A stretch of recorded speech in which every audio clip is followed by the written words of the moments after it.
여러분 안녕하십니까? 센 투자플러스의 강동석입니다. 코스피 지수가 외국인과 기관의 매도세에 하락세로 장을 마감했습니다. 외국인은 2천억 원 가까이, 기관은 800억 원 순매도 보였는데요. 화학과 전기전자 업종이 큰 폭으로 하락했습니다.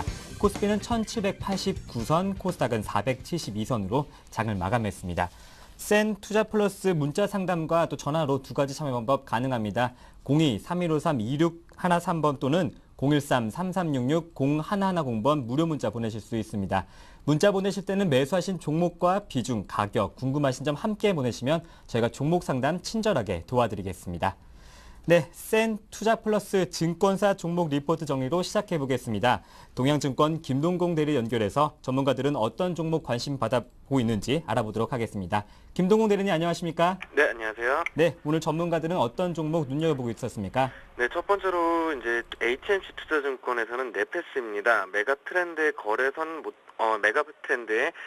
모멘텀까지 장착했다라는 레포트의 제목을 달았는데요. 네페스 2분기 KIFRS 연결 기준 매출액은 삼성 하이엔드 스마트폰 판매 호조에도 불구하고 애플 아이폰이 전분기 대비 17.3% 감소함에 따라 추정치 대비 7.3% 작은 891억 원을 기록할 것으로 예상이 됩니다. 하지만 영업이익은 AP용 WLP 제품의 높은 수익성으로 인해 추정치와 유사한 108억 원을 기록할 것으로 보입니다.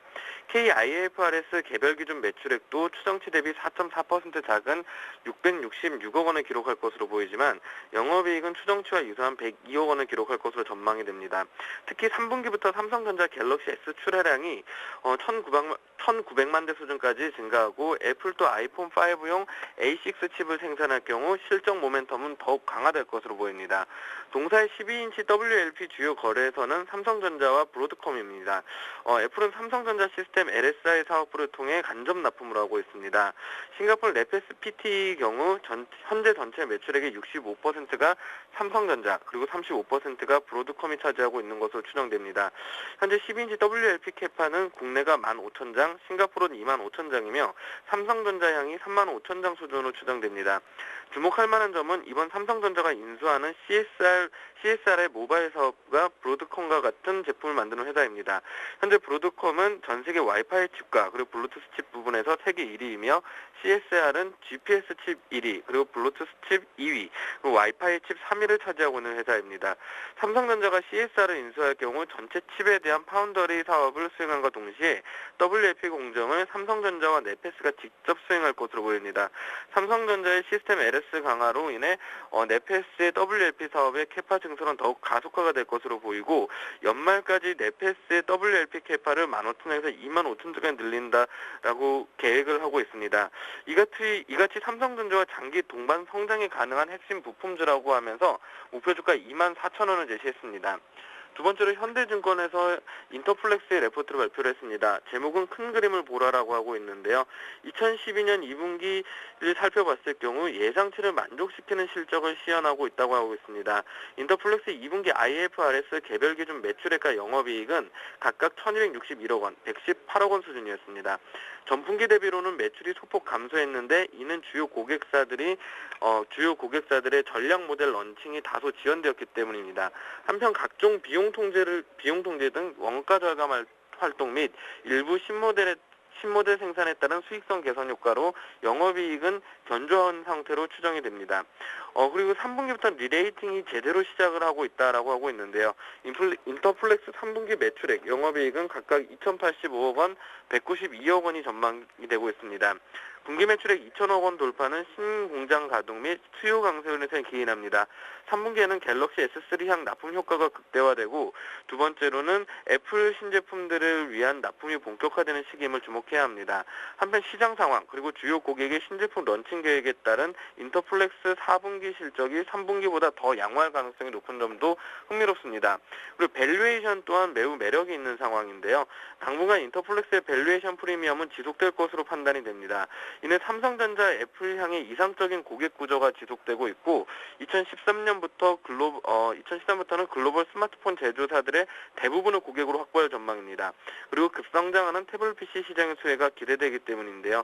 하반기부터 높아지는 투자 매력을 고려해서 인터플렉스의 적정주가 79,000원을 제시를 했습니다.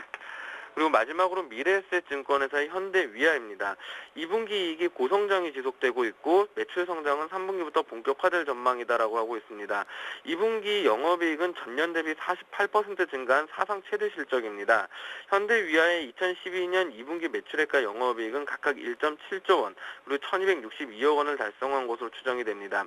2분기 영업이익률은 우호적인 원달러 환율이 변화되고 있고 변속기 등의 고마진 자동차 부품의 비중이 증가하고 그리고 고가형 공작기계 수요 증가로 인한 ASP 상승이 주요 요인입니다. 이 같은 요인으로 전년 대비 2.2포인트 증가한 7.5%를 달성한 것으로 추정이 됩니다. 이로 인해 현대위아는 1분기에 이어 2분기에도 업계 최고 이익 성장률을 달성할 것으로 예상이 됩니다. 또한 지난 분기에 크게 개선된 영업이익률이 유지되고 있다는데 큰 의미가 있다고 볼 수가 있습니다. 현대위아의 2분기 영업이익은 사상 최대 실적이고 이러한 추세는 하반기에도 이어질 전망입니다. 현대위아의 매출은 크게 셰시 모듈 그리고 자동차 부품, 기계 부품으로 구분됩니다. 셰시 모듈은 전체 매출의 약 40%를 차지하며 국내 기아차 공장에 공급이 됩니다. 하반기 기아차 광주 공장의 생산 능력은 60만 대로 약 30%가량 증가함에 따라 현대위의 셰시 모듈 매출도 증가할 전망입니다. 자동차 부품 매출은 변속기, 그리고 CVJ 생산 능력 확대, 그리고 신규 고객 창출 등을 통하여 빠르게 증가할 전망입니다. 특히 2012년 트랜스퍼의 생산 능력은 25% 확대되었고 지난해 완료된 CVJ의 생산 라인이 풀가동되면서 매출 증가를 주도할 것으로 예상됩니다. 현대위아는 기계 부분에서도 공작기계 생산 능력을 지속적으로 확대하고 공작기계 전용 테크센터를 설립하여 기계 부분 영업력을 강화할 계획입니다. 다만 FA 생산 능력 확대는 엔지니어의 경험이 기반이 되어야 하기 때문에 다소 시간이 걸릴 여지는 있다고는 하였습니다. 하지만 이 같은 조건들을 전제로 했을 때 목표 주가 21만 원은 달성 가능하다라고 보고 레포트 발표했습니다. 이상입니다. 네, 지금까지 김동공 대리였습니다. 말씀 잘 들었습니다. 네, 감사합니다.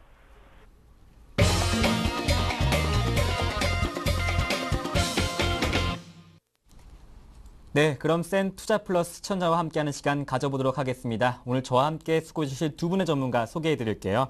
동부증권 박성일 연구원님, 센 플러스 홍희진 전문의 나오셨습니다. 안녕하십니까? 안녕하십니까? 네, 종목 상담 센 투자 플러스 먼저 첫 번째 시청자님 만나보겠습니다. 시청자님 안녕하십니까? 안녕하세요. 네, 시청자님 안녕하십니까? 전화 주셔서 고맙습니다. 예, 네, 어떤 종목을 상담 도와드릴까요? 대한항공요. 대한항공이요. 네. 대한항공 매수가랑 비중할 수 있을까요? 49,000원에 30%. 네, 49,000원에 30%요. 네. 네네. 이렇게 항공주에게 관심 가지신 이유 어떤 이유 있으세요? 항공이 이제 시즌이 들어온 것 같아서 그 전에 네. 매수를 했거든요. 네. 근데 52,000원대 팔아야 되는데 못 팔고 네. 한번 지금 다시 떨어졌어요. 예, 매도 대응을 한번 놓치신 것 같은데 이제 여름 성수기고 하니까 저 항공주가 네. 조금 상승하지 않을까 이런 기대감에 사신 것 같아요. 네, 한 49,000원까지 59,000원까지 갈 수 있을까요? 네, 목표가를 59,000원 설정하셨네요. 매수가보다 10,000원 정도 비싼 네. 목표가 설정하셨는데 목표가 네. 도달 또 시점 가능한지 여부까지 한번 봐드리겠습니다. 네, 네, 끝까지 시청해주세요. 고맙습니다. 네, 고맙습니다. 박성일 연구원님, 대한항공입니다. 49,000원의 비중이 30%인데요. 예, 대한항공의 목표 주가가 저랑 같으시기 때문에 저는 갈 수 있다라고 대답을 좀 해드려야 될 것 같은데 네. 대한항공 같은 경우는 2분기 실적이 상당히 좋았죠. 시장의 우려와는 달리 영업이익이 1,000억 원 이상 나오면서 예상치를 상회하는 모습을 좀 보여줬는데 국제 여객선 호조가 가장 큰 역할을 좀 했다고 보시면 좋을 것 같고 유가가 좀 하락을 했는데 2분기에는 그 평균 유가가 반영이 전혀 되지 않았음에도 불구하고 실적이 상당히 좋았습니다. 그냥 수요가 워낙 좋았다라고 판단을 하시면 좋을 것 같고 그렇기 때문에 3분기 성수기에 들어가면서 유가까지 조금 하락을 해주고 환율도 지금 한 1150원, 40원을 왔다 갔다 하면서 어느 정도 안정성을 찾아가고 있기 때문에 지금 상황에서 봤을 때 한 6천억 정도까지는 충분히 나올 수 있다라고 예상은 하고 있는데 그럼에도 불구하고 지금 시장 상황이 너무 안 좋기 때문에 사실 대한항공이 빠지지는 않았죠. 지금 시장을 전반적으로 돌아보면 대형주는 하락 추세에 들어간 것들이 상당히 많은데 대한항공 같은 경우는 아직까지는 박스권 중단 부분까지는 충분히 유지를 하고 있는 모습을 보여주고 있기 때문에 그리고 수급 상황도 상당히 좋죠. 오늘과 같은 상황에서도 아래 꼬리를 달면서 기관이 매수 매수를 해서 어느 정도 끌어올리는 모습을 보여줬기 때문에 중기적으로 봤을 때 한 3개월 정도 단위까지 봤을 때는 대한항공의 주가는 59,000원까지 갈 수 있다고 저도 말씀을 드릴 수 있을 것 같고요.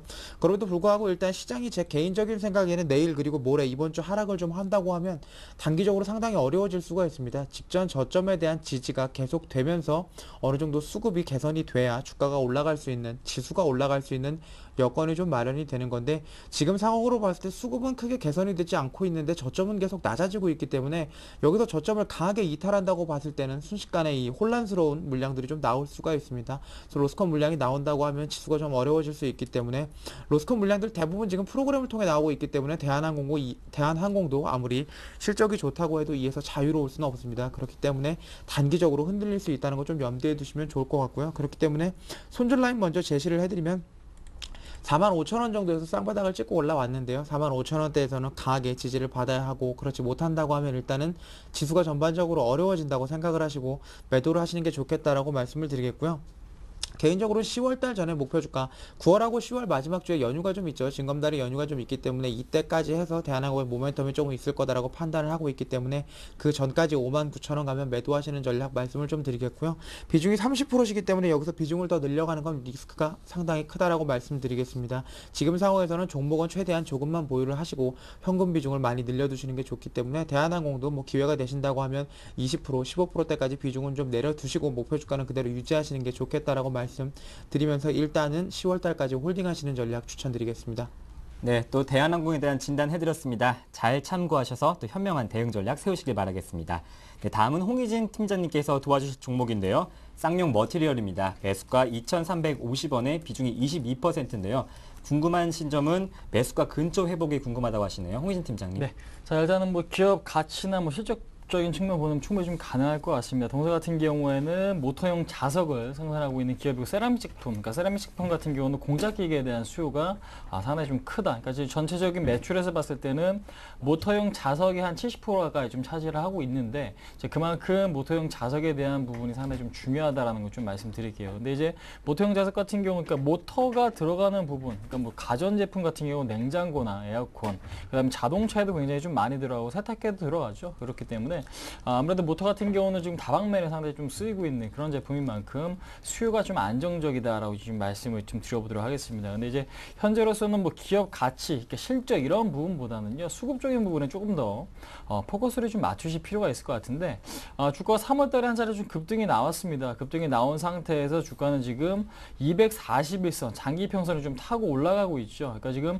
5월달에 저점을 깨지지 않는다면은 주가 자체는 저점이 높아지는 그런 모양이 유지가 되고 있기 때문에 그 부분에 좀 주목을 하실 필요가 있을 것 같아요. 그래서 일단 이 종목 같은 경우는 지금 매도 가격 한 2,000원 정도, 그러니까 손절 가격을 2,000원 정도 좀 잡고 대응을 하시는 게 좀 맞을 것 같고요. 그 다음에 말씀하시니까 지금 매수하신 가격 2,350원이네요. 2,350원이라면 한 4% 정도 지금 더 오르면은 그 도달이 좀 충분히 가능한데, 아무래도 목표가를 한 2,400원에서 2,500원 정도까지는 좀 잡고 대응하시는 게 좀 좋을 것 같습니다. 그러니까 시장이 어렵긴 하지만은 좀 소용 주고, 그 다음에 실적 대비 이렇게 주가 자체가 뭐 비싼 값은 아니기 때문에 2,000원에 대한 이탈만 좀 잘 지켜준다. 그러니까 잘 지켜준다면 2,500원 정도까지의 상승은 충분히 좀 있을 수 있는 그런 종목이기 때문에 너무 걱정하지 마시고 좀 기대를 해보셔도 좀 될 종목이 아닌가 한번 말씀드릴 수 있을 것 같습니다.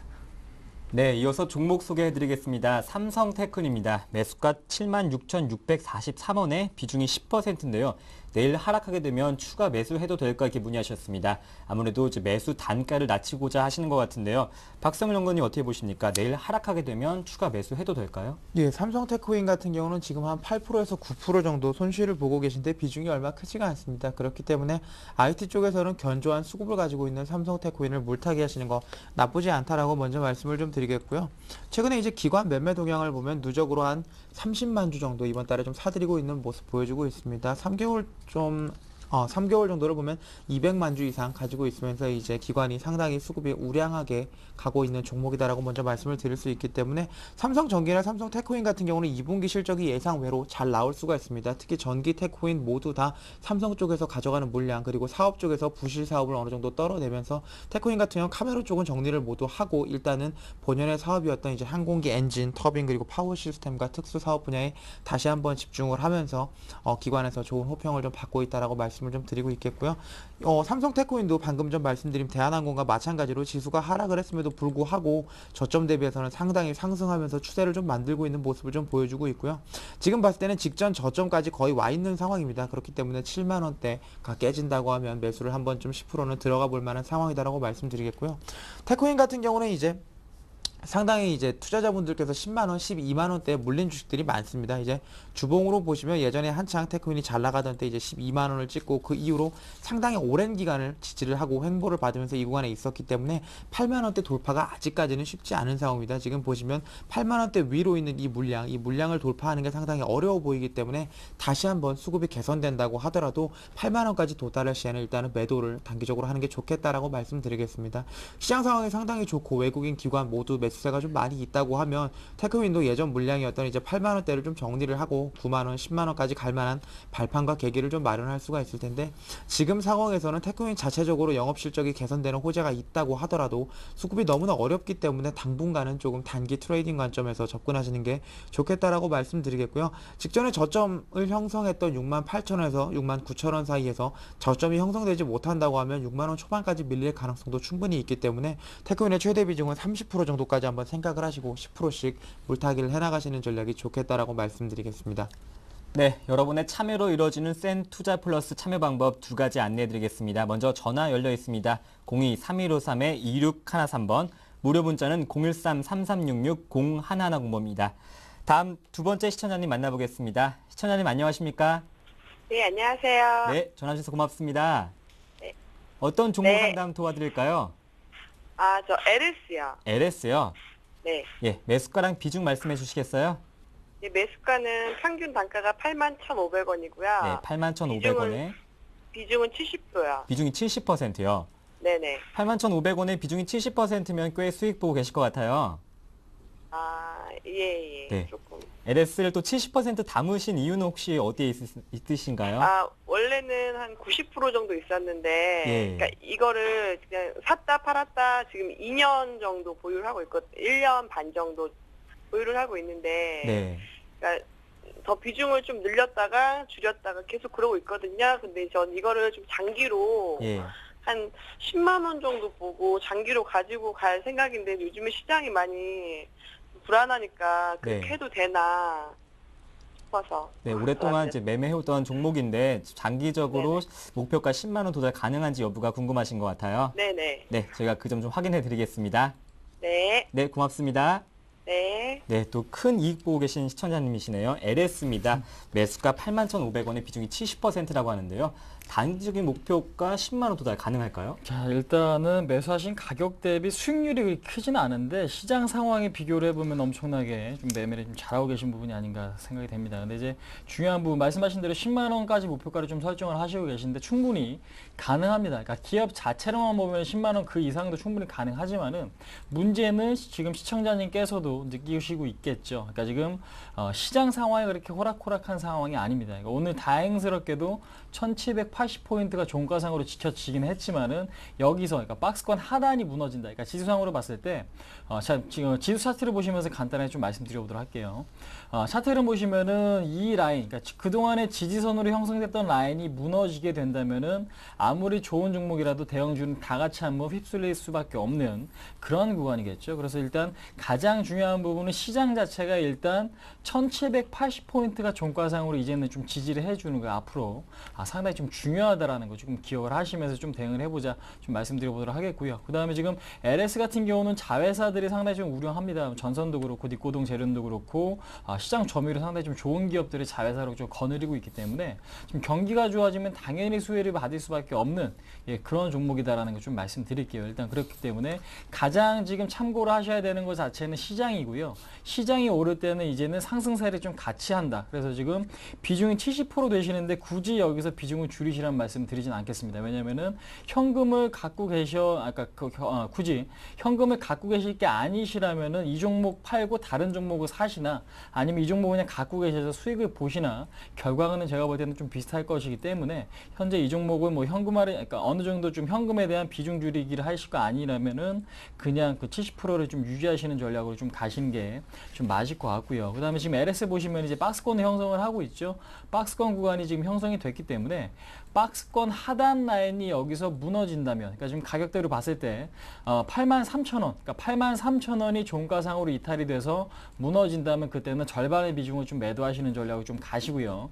그렇지 않을 경우에는 1차적인 목표가는 9만 원, 2차적인 목표가는 말씀하신 대로 10만 원. 근데 이제 10만 원까지 안착하기에는 상당히 좀 오랜 시간이 걸릴 수도 있을 것 같습니다. 그 이유 자체는 아무래도 지금 저항대가 상당히 지금 두텁게 지금 형성되어 있는 가격대가 9만 5천 원부터 10만 원 라인이고요. 그다음에 지금 시장 상황이 여기서 단기간으로 좀 돌아설 수 있을 가능성은 상당히 좀 적어 보이기 때문에 제가 보는 관점에서는 전량, 그러니까 지금 70%를 10만 원에 매도하시려고 하시는 전략보다는 9만 원에서 한번 차익 실현하시고 나서 9만 5천 원에 안착이 됐으면 차라리 그 이상 목표가를 설정하시는 게 좀 더 맞겠다. 그래서 지금 정리를 해드리면 8만 3천 원 이탈 시는 일단은 50% 전량 매도하시고요. 그 다음에 9만 원 정도에서도 역시 마찬가지로 차익 실현하신 다음에 나머지 물량은 그냥 계속해서 좀 목표가까지 들고 하시는 전략이 지금으로서 맞겠다. 한번 말씀드려보도록 하겠습니다. 네, 또 LS에 대한 진단까지 해드렸습니다.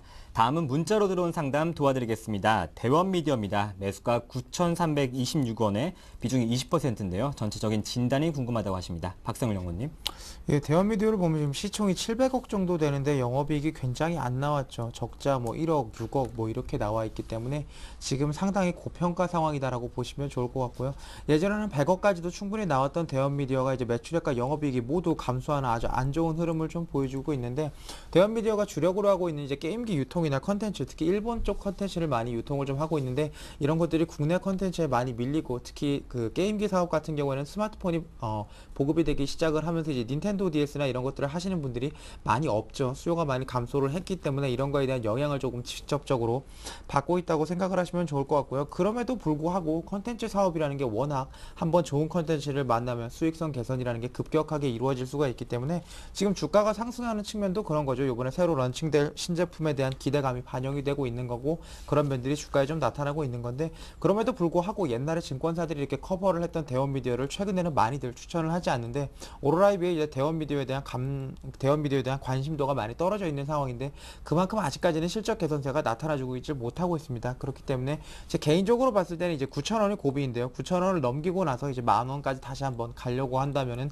실적이 어느 정도 2분기에는 좀 나와줘야 된다라고 말씀을 좀 드리겠고, 2분기에 실적이 좀 나오지 않는다라고 하더라도 일단은 3분기, 4분기까지 런칭되고 있는 컨텐츠들이 어느 정도 시장에서 설득력을 조금쯤 가져가야 되는 게 아닌가 싶습니다.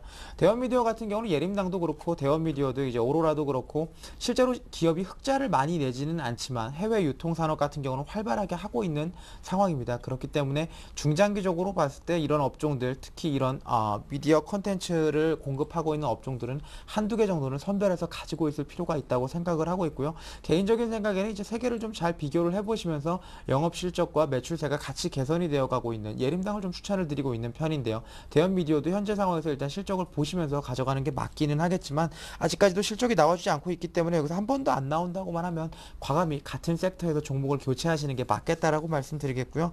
9,326원이라고 하시면 이제 9,000원 넘어가게 되면 손실폭이 그렇게 크지는 않으실 텐데 9,000원 이상에서는 조금 정리를 하시면서 가는 게 맞겠다라고 말씀드리겠고요. 직전에 좀 저점을 형성을 했었던 6,500원부터 7,000원 사이에서는 반드시 저점을 좀 형성을 해야 됩니다. 미디어 컨텐츠 같은 경우는 PR을 워낙 많이 받고 있죠. 30배에서 50배 정도까지 받고 있는데 실적이 개선이 되지 않는다 그러면 이런 고 PR 그리고 신용 잔고 자체가 부메랑이 되어서 악재로 작용을 할 수 있기 때문에 지금 상황에서는 주의가 필요한 종목이다라고 좀 말씀을 드리겠습니다. 네, 이어서 다음 종목도 소개해드리겠습니다. 현대EP입니다. 매수가 6,926원에 비중이 20%인데요.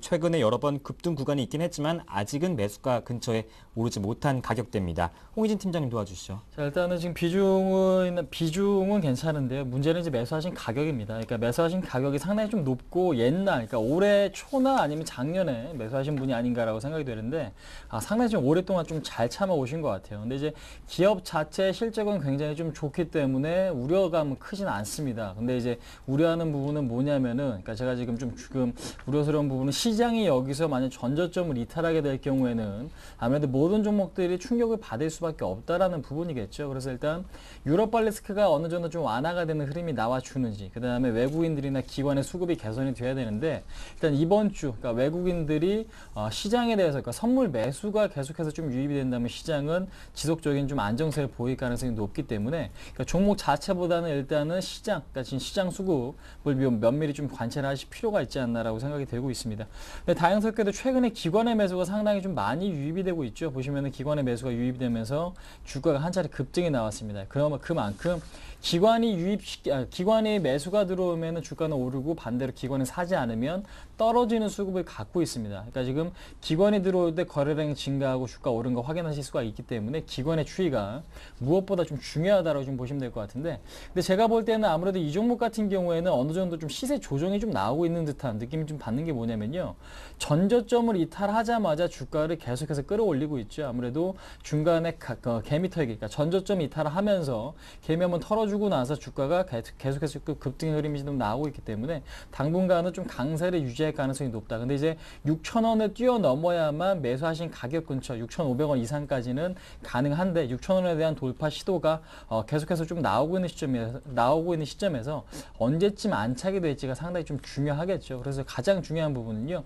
현재 1차 목표가는 6,000원으로 좀 잡아주시는 게 맞을 것 같고요. 근데 이제 6,000원에 대한 안착이 나온다면은 매수하신 가격까지의 기대는 충분히 하셔도 좀 될 것 같습니다. 근데 이제 여기서 상승의 흐름이 꺾여서 만약에 무너진다면 주가는 한 차례 다시 한번 저점을 확인할 가능성이 높겠죠. 그래서 일단 5,500원이 종가상으로 무너진다면 그때는 미련 없이 일단 매도하신 뒤에 흐름을 다시 한번 보시는 게 지금으로선 좋을 것 같고요. 그 다음에 그렇지 않고 5,500원을 이탈하지 않고 주가가 계속해서 고점에서, 그러니까 단기적인 고점에서 논다면은 1차 목표가는 6,000원, 2차 목표가는 6,500원 이상까지는 좀 잡아보자. 그 다음에 기관의 수급이 중요한 만큼 기관의 매도가 크게 나오는지 이것도 좀 면밀히 좀 관찰하시면서 좀 대응을 해보자 한번 말씀드릴 수 있을 것 같습니다. 네, 다음은 센 투자 플러스 전화 주신 세 번째 시청자님 만나보겠습니다. 안녕하십니까? 네, 안녕하세요. 네, 시청자님 어디서 전화 주셨어요? 대구입니다. 대구에서요, 전화 주셨어요? 예, 예. 날씨 대구 좋죠? 예, 너무 네. 더워요, 지금. 아, 많이 더우세요? 예. 서울도 이제 폭염이 시작될 것 같은데 예. 어떤 종목 좀 봐드릴까요? 저 BH요. BH요. 예, 예. 네, 매수가랑 비중할 수 있을까요? 7,820원에, 20원에 40%. 7,820원에 비중이 40%요. 예, 예. 어떤 점이 좀 궁금하세요? 그게, 좀 올라가다가, 내리고 그러네요. 네. 그 목표가하고 기간점 알고 싶었어요. 네, 목표가에 도달할 수 있는 기간이 궁금하신 것 같아요. 예, 예. 오늘 좀 4% 급락이 있었는데요. 예. 그래도 좀 힘내시고 또 주식 투자 현명하게 하시길 바라겠습니다. 예, 예. 네, 고맙습니다. 예. 네, 다음 종목은 BH입니다. 매수가 7,820원에 비중이 40%인데요. 좀 단기적인 목표가도 궁금하실 것 같고 전반적으로 봐주시면 좋을 것 같습니다.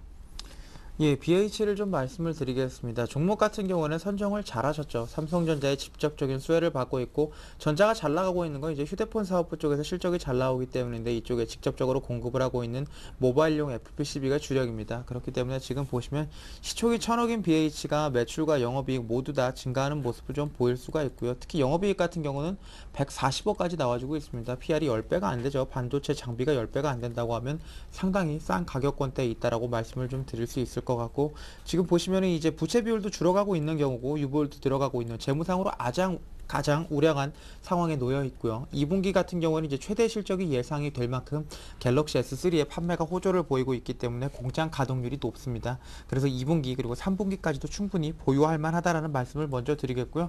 그럼에도 불구하고 최근에 이제 주가가 조금 조정을 받고 있는데, 삼성전자랑 같은 이유겠죠. 삼성전자 지금 7.8조에서 8.3조 정도가 이제 3분기에 영업이익으로 나올 거다라고 예상이 되고 있는데, 이번 분기보다도 뭐 1조 5천억 이상 잘 나올 것임에도 불구하고 삼성전자는 이제 140만 원대 이상을 고점으로 해서 그 밑으로 이제 추가적으로 하락하고 있는 모습을 보여주고 있고, 오늘도 큰 폭으로 좀 하락하는 모습을 보여줬는데, 개인적으로 봤을 때 수급이 문제가 아닌가 싶습니다. 전자도 마찬가지고 BH도 마찬가지고 전반적으로 외국인이 우리나라 시장에서 지금 비중을 늘려가고 있지 않은 상황, 그리고 기관이 단기 트레이딩에만 집중을 하고 있고 추세적으로 어떤 종목 하나를 매집을 못하고 있는 상당히 리스키한 상황에서 IT 쪽 대표주자라고 있는 삼성전자를 비롯한 이제 삼성전자에 납품을 하고 있는 코스닥 쪽 IT 부품 업체들 같은 경우에는 주가 상황이 좋지 못한 상황을 조금 더 이어갈 수 있다라고 말씀을 드리겠고요.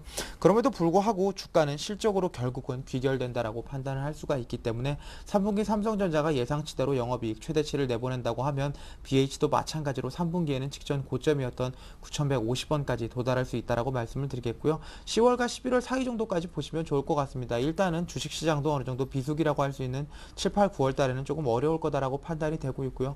유럽위기 같은 경우에는 이제 누군가 잘 표현을 했죠. 장마라고 표현을 좀 하셨는데 당분간은 계속 지지부진하게 좀 어려울 수 있습니다. 한번 확 오고 끝나는 태풍이 아니기 때문에 이렇게 지지부진한 상황 속에서 실적이 개선되는 BH 같은 종목은 한번 꾸준히 들고 가실 만하다라고 말씀을 좀 드리겠고요. 직전에 좀 저점을 형성했던 6,500원대 200일선이 아주 강한 지지라인이 될 수가 있습니다. 그렇기 때문에 이번에 다시 한번 200일선에 도달을 한다고만 하면 이제 7,000원 정도가 되겠죠. 7,000원대에서 강한 매물과 함께 음봉이 나오지 않는다고만 하면 중기적으로 한번 들고 가시는 전략 말씀을 드리겠고요. 기관이 최근에 매수세가 많지가 않습니다. 그렇기 때문에 BH를 비롯한 여타 다른 종목들 지금 횡보 정도로만 가져가는 것도 상당히 우량한 상황이다라고 판단하시는 게 좋을 것 같고요. 매수하신 가격대에서 이제 한 6%, 7% 정도 지금 손실을 좀 보고 계신데 너무 크게 염려치 않으시면서 가져가는 게 좋을 것 같고요. 비중은 40%신데 올라올 때마다 조금씩 덜어서 한 25% 정도만 가져가시는 거 권유를 해드리겠습니다. 네, 또 BH까지 봐드렸습니다. 다음은 홍희진 팀장님께서 상담 도와주실 텐데요. 종목은 현대 HCN입니다. 매수가 3,330원에 비중이 15%. 목표가가 궁금하다고 하시네요. 자, 목표가는 일단 두 가지가 있습니다. 뭐냐면요. 일단 가장 중요한 거. 그러니까 단기적인 대응을 하실 분이라면은 3,500원을 설정을 해 드리겠지만은 근데 이제 중요한 부분 3,500원이 저항되죠. 차트 보시면 아시겠죠. 그러니까 그동안에 상당히 조금 두텁게 형성이 됐던 3,500원이 돌파가 된다면 4,000원까지의 상승은 기대를 할 수 있습니다. 근데 이제 현대 HCN 같은 경우는 종합유선 방송사업자로서 일단 뭐 광고 수익, 그러니까 이런 부분에 대한 매출 비중이 상당히 좀 높고요. 그다음 송출료도 지금 받고, 그러니까 송출료가 증가하고 광고 수익이 늘어난다면은 수익성이 좀 극대화될 수는 있지만은 그거 자체가 앞으로 좀 좋아질지 상당히 조금 의심스럽다라고 좀 말씀드릴게요. 그래서 안정적일 수는 있겠지만 여기서 주가를 띄울 수 있을 만큼 성장성은 상당히 좀 의문스럽다라고 좀 보시면 될 것 같은데, 근데 주가 흐름 자체가 괜찮기 때문에 일단은 3,500원에 대한 돌파는 제가 보는 관점에서 충분히 좀 나와줄 수 있겠다라고 지금 생각이 됩니다. 그래서 일단 1차 목표가 자체는요. 일단 단기적인 매매자라면은 3,500원, 그 다음에 나 좀 더 버틸 수 있을 것 같다. 상승세가 유지가 된다면은 한 3,650원 정도까지의 상승을 조금 노려볼 수 있지 않나라고 생각이 됩니다. 그 다음에 3,200원 자체는 21선이겠죠. 아무래도 주가 자체가 역배열에서 정배열로 전환됐을 때 가장 중요한 지지선, 첫 번째 지지선 자체는 21선이기 때문에 그 21선 자체가 지켜줘야 됩니다. 그래서 3,200원 이탈시는 일단 미련 없이 매도 전략으로 좀 가시고요. 그 다음에 1차적인 목표가는 아무래도 3,500원, 2차적인 목표가는 3,650원 정도까지. 근데 이제 전체적인 흐름 자체가 굉장히 좀 좋습니다. 이 종목 같은 경우는 오늘 분봉도 지금 보시면서 확인하실 수가 있겠지만은요. 2시가 넘어서 종가 관리가 되는 걸 확인하실 수가 있죠. 그러니까 분봉상 분봉상 보시면 매수세가 유입되면서 오늘 밑꼬리가 길게 달린 거 확인하실 수가 있기 때문에 외국인도 그렇고 기관도 그렇고, 특히 이제 외국인 같은 경우에는 올해 1월 달부터 현재 220만 주 순매수, 그러니까 보시면은 나오죠. 그러니까 지금 계속해서 외국인은 빨간색으로 지금 매집을 해 나가고 있다는 거 확인하실 수가 있고, 그 다음에 6월 중순부터 기관은 매수세로 좀 가담을 하고 있습니다. 그러니까 지금 외국인이나 기관들이나 수급 상태가 굉장히 좀 좋기 때문에 이 종목 같은 경우는 그냥 무조건 좀 들고 하시는 전략. 그러니까 3,200원이 깨지지 않는다면 제가 말씀드린 목표가까지는 좀 기대를 할 수 있는 종목이 아닌가. 그러니까 시장 대비 상당히 좀 우량한 종목이기 때문에 일단은 좀 홀딩하시는 게 좀 맞겠다 한번 말씀드릴 수 있을 것 같습니다. 네, 다음 종목은 박성일 연구원께 여쭤보겠습니다. 빛과전자입니다. 매수가 4,100원에 비중이 50%인데요. 매도 시점이 궁금하다고 하세요. 오늘 5%, 6% 가까이 급락이 나왔습니다. 박성일 연구원이 도와주시죠. 빛과전자 같은 경우는 상담을 드리기가 상당히 어려운 상황인데요.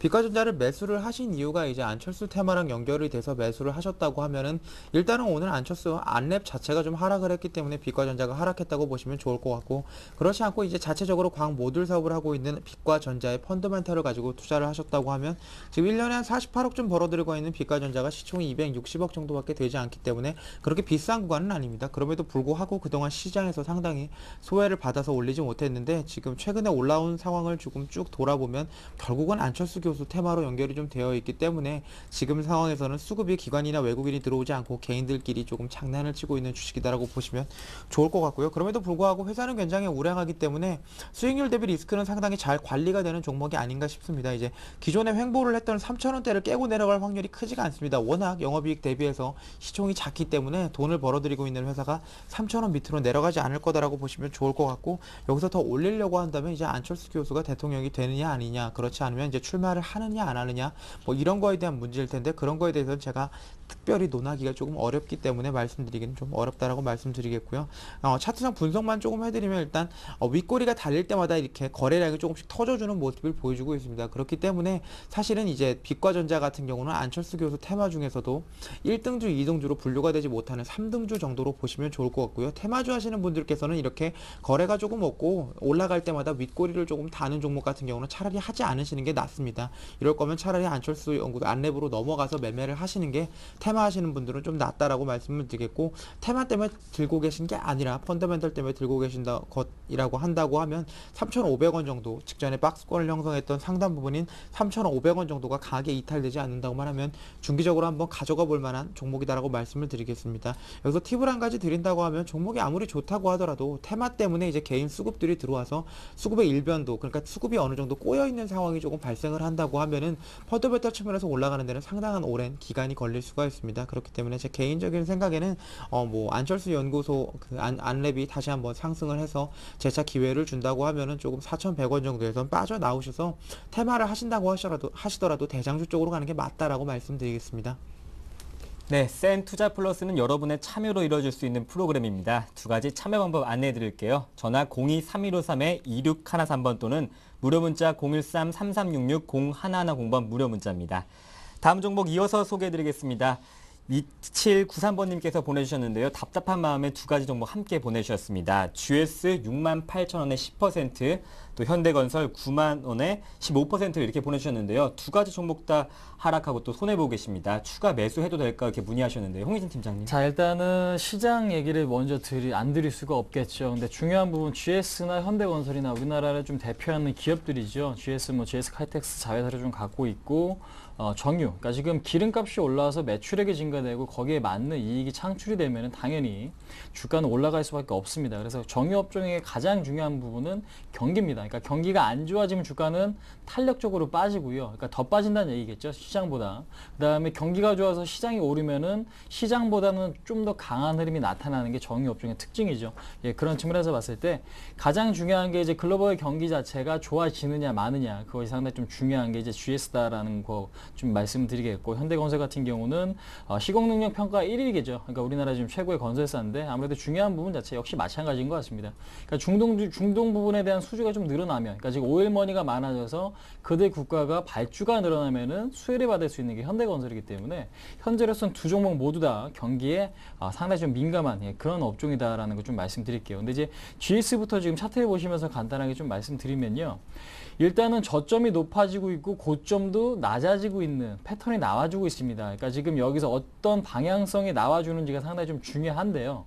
밑으로 꺾인다면 주가는 하락의 힘이 좀 더 강할 것이고요. 위로 올라간다면은 6만 원 이상, 그러니까 매수하신 가격 근처까지 상승도 충분히 가능할 수가 있습니다. 근데 여기서 어느 방향으로 튈지 예상하는 것 자체는 상당히 좀 위험할 수가 있는 상태인데, 지금 문의를 시청자분께서는 비중은 크지 않으셔서 매수하실 여력은 충분히 되시지 않나라고 좀 생각이 되는데요. 일단 매수 타이밍을 좀 잡아드린다면은 지금 오늘 같은 경우도 그렇고 일단 기관의 저가 매수가 좀 들어오고 있다는 거 확인을 하실 수가 있고요. 그 다음에 외국인들의 선물 매수가 지금 조금씩 유입이 되고 있습니다. 이 얘기는 뭐냐면은 그동안에 외국인들이 선물 매도를 쌓아놨던 걸 이제는 환매수가 좀 들어온다면은 상당히 좀 긍정적일 수가 있기 때문에 GSO는 뉴욕 증시가 안 좋아져서 내일 시초가 개파락이 좀 나올 때 그때 좀 매수 타이밍으로 좀 일단은 잡아보시자. 근데 이제 10% 비중을 매수하신 다음에 그 10% 비중에 대한 리스크 관리 좀 철저하게 하시자는 말씀 좀 드려보도록 할게요. 그래서 일단 오늘 저점 라인이겠죠. 한 52,600원, 그러니까 53,000원 이하권에서는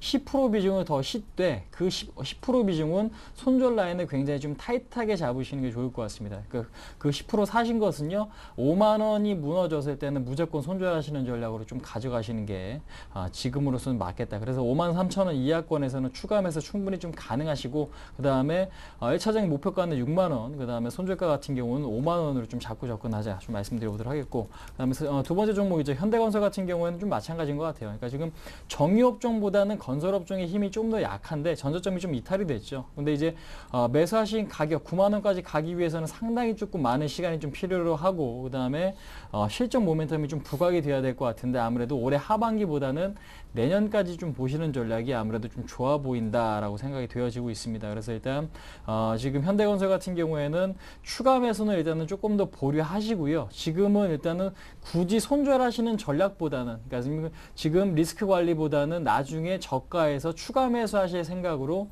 좀 끌고 가시는 게 지금으로서는 좀 맞을 것 같습니다. 그래서 일단 현대건설 같은 경우에는 바닥 시그널이 나오거나 아니면은 조금 더 확실한 가격적인 메리트가 있을 때, 5만 원 초반 정도까지 좀 떨어져 준다면은 그때 좀 추가 매수하시는 전략이 지금으로서는 좀 맞겠다. 그래서 현대건설은 당분간 좀 잊고 지내시는 게 좀 좋을 것 같고, 그 다음에 GS 같은 경우에는 단기적인 대응이 좀 충분히 가능한 종목이다라는 거 한번 말씀드려보도록 하겠습니다. 네, 이어서 문자로 들어온 종목 소개해드리겠습니다. 서암기계공업입니다. 매수가는 3,800원에 비중이 20%라고 하는데요. 오늘 2% 하락이 있었습니다. 3,545원인데요. 박성일 연구원님 진단해 주시죠. 예, 서암기계공업 같은 경우에는 이제 이름에서 알 수 있다시피 기계, 공작기계 사업을 주력으로 좀 하고 있고요. 기어나 실린더나 척, 이제 커플링 같은 걸 만들어서 선박이나 IT 그리고 자동차 쪽에 공급을 하면서 실적을 조금 우량하게 키워온 회사입니다.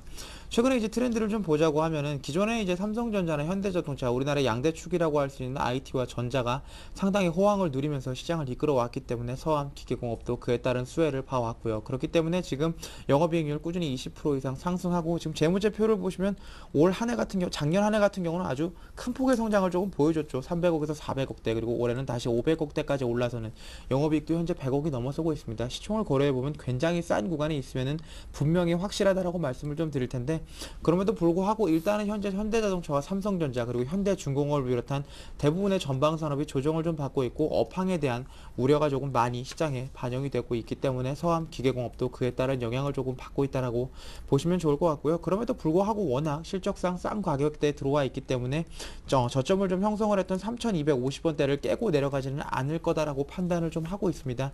시장 상황이 아무리 악화된다고 하더라도 3,250원 정도에서는 충분히 지지를 받을 수가 있기 때문에 추가적으로 하락 시에는 비중을 한 5%에서 10% 정도 더 늘려가시는 전략도 가능할 만큼 우량한 종목이다라고 말씀을 드리겠고요.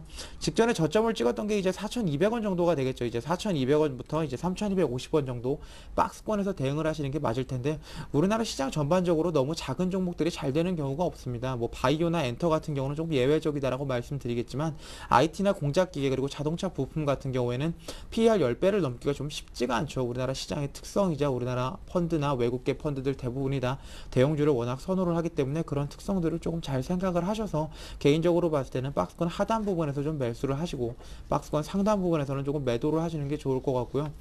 특징적으로 봤을 때는 전반적으로 자동차 쪽에 영향을 많이 받고 있습니다. 서암기계공업도 그렇기 때문에 현대 기아차가 현재 저점을 형성하고 있는 과정에서 반등을 했을 때 서암기계공업도 다시 한번 매도를 하고 나올 기회를 줄 수 있다라고 판단을 하고 있는데 이번 주 금요일날 이제 현대 기아차가 영업이익을 좀 발표를 할 텐데 현대차 기준으로 영업이익률이 상당히 잘 나왔죠. 11%, 12%. 사실 자동차 업종에서 10% 넘어간다는 게 쉽지가 않습니다. 전 세계에서도 손가락에 꽂을 만큼 영업이익률이 10%가 넘어가는 회사가 적은데 현대 기아차 그만큼 실적이 잘 나올 거다라고 판단을 하고 있기 때문에 단기적으로 봤을 때는 금요일 정도에 한번 기회를 준다고 하면은 지금 매수하신 비중을 좀 줄이시거나 단가를 조금 낮추려고 하는 노력을 조금 더 하실 수 있는 계기가 되지 않을까 싶습니다. 네, 다음 종목도 이어서 소개해드리겠습니다. 이루온입니다. 매수가는 2,560원에 30%인데요. 답답합니다. 어떻게 해야 될까 문의하셨습니다. 좀 정확한 진단이 필요할 것 같아요, 홍신 팀장님. 자, 일단은 저도 보면은 종목이 꽤 답답한 것 같습니다. 네. 일단은 저도 이렇게 그렇게 잘하는 종목은 아니지만은요, 가장 중요한 부분, 그러니까 지금 기본적인 분석으로서 투자할 만한 그런 기업은 아니다라는 걸 좀 말씀드릴게요. 그러니까 지금 들어가신 타이밍과 매수 이유가 상당히 좀 궁금한데, 그러니까 지금 만약에 4월달 전에 사셔갖고 2,500원에 사셨는데 수익권에서 팔지 못하신 분인가라는 생각이 잠깐 좀 해봤거든요. 근데 이제 이 종목 같은 경우는 가장 중요한 부분, 그러니까 과거에 올랐던 부분 때문에 지금 현재 만약에 들고 계시다면은 현재 흐름에 조금 더 집중을 하시는 게 좀 좋을 것 같습니다. 그러니까 과거 시제는 과거일 뿐이고요.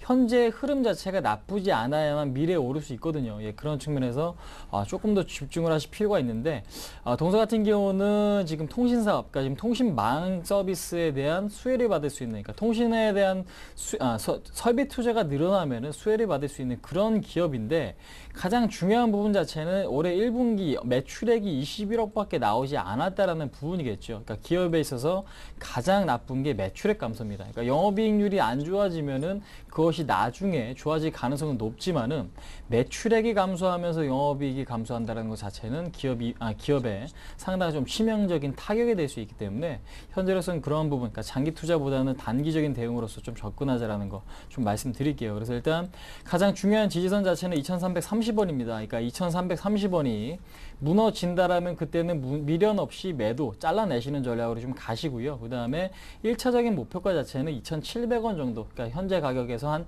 10% 정도를 목표 수익률로 좀 잡고 대응하시는 게 지금으로선 맞을 것 같습니다. 근데 이제 제가 종목에 대한 방향성을 잠깐이라도 좀 언급을 드리는데, 이 종목 같은 경우는 상당히 좀 애매해요. 예상하는 것 자체가 상당히 좀 어렵기 때문에 그냥 단순하게 2,330원 이탈되면 매도하시는 전략으로 가시고, 그렇지 않고 지지가 된다면 그냥 2,700원에 매도 거래 해놓으시는 전략이 지금으로서는 좀 좋은 종목이 아닌가 한번 말씀드릴 수 있을 것 같습니다. 네, 이어서 다음 종목은 삼성 엔지니어링입니다. 매수가 21만 6,300원에 비중이 10%인데요. 추가 매수해도 될까기 문의하셨습니다. 또 단기적인 목표가도 함께 잡아주시면 좋을 것 같은데요, 박성영 군님.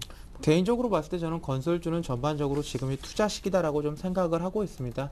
특히 삼성 엔지니어링이나 삼성물산, 현대건설 같이 우량한 회사들 같은 경우에는 건설사 구조조정이 어느 정도가 마무리가 된다고 하면 지금 금리를 인하를 조금 했기 때문에 전반적으로 금융이자 부담이 조금 줄어서 실적이 개선이 될 수 있다라고 좀 판단을 하고 있고요. 삼성 엔지니어링 같은 경우에는 한 2년 정도 아주 가파르게 오르는 모습을 좀 보여줬죠. 95,200원부터 28만원까지 올랐기 때문에 한 3배 정도 주가가 상승하는 기염을 토했는데, 그 이면을 좀 보자고 하면 화공 플랜트를 중심으로 해서 영업이익률과 매출액 모두가 아주 급속하게 개선이 되는 효과를 좀 많이 누려왔습니다.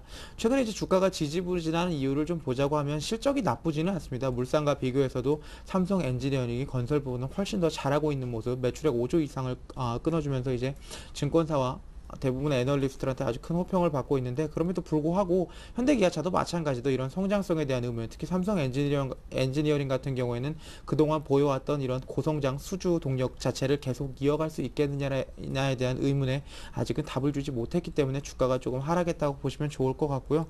최근에 바닥권을 어느 정도 형성을 했습니다. 제가 개인적으로 이제 주식하는 분들한테 좀 말씀을 드리고 있는 건, 물타기를 할 때는 어느 정도 바닥권이 형성이 됐을 때 들어가시는 게 가장 좋습니다. 사실 V자형 반등이라는 게 그렇게 흔한 패턴은 아니기 때문에 V자형 반등 패턴을 노리시고 자꾸 추가로 하락할 때마다 매수를 좀 하시는 경향이 있는데, 그러지 마시고 지금과 같이 일단 어느 정도 바닥권이 형성이 된 삼성 엔지니어링 추가적으로 매수 가능하다고 말씀드리겠고요.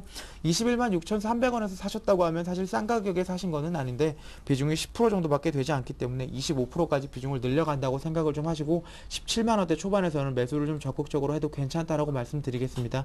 그럼에도 불구하고 일단은 한번 큰 상승이 있었던 종목이기 때문에 2차 상승 시기가 오는 데까지는 상당히 오랜 기간이 걸릴 거다라고 보고 있기 때문에 매수하신 가격대 21만 6천 원대까지 다시 한번 온다고 하면 200일선은 맞고 떨어질 확률이 높아서 그때는 매도를 좀 하시고요. 평균 단가를 한 19만 원 정도까지만 한번 낮춰주시는 전략이 좋겠다라고 말씀드리겠습니다.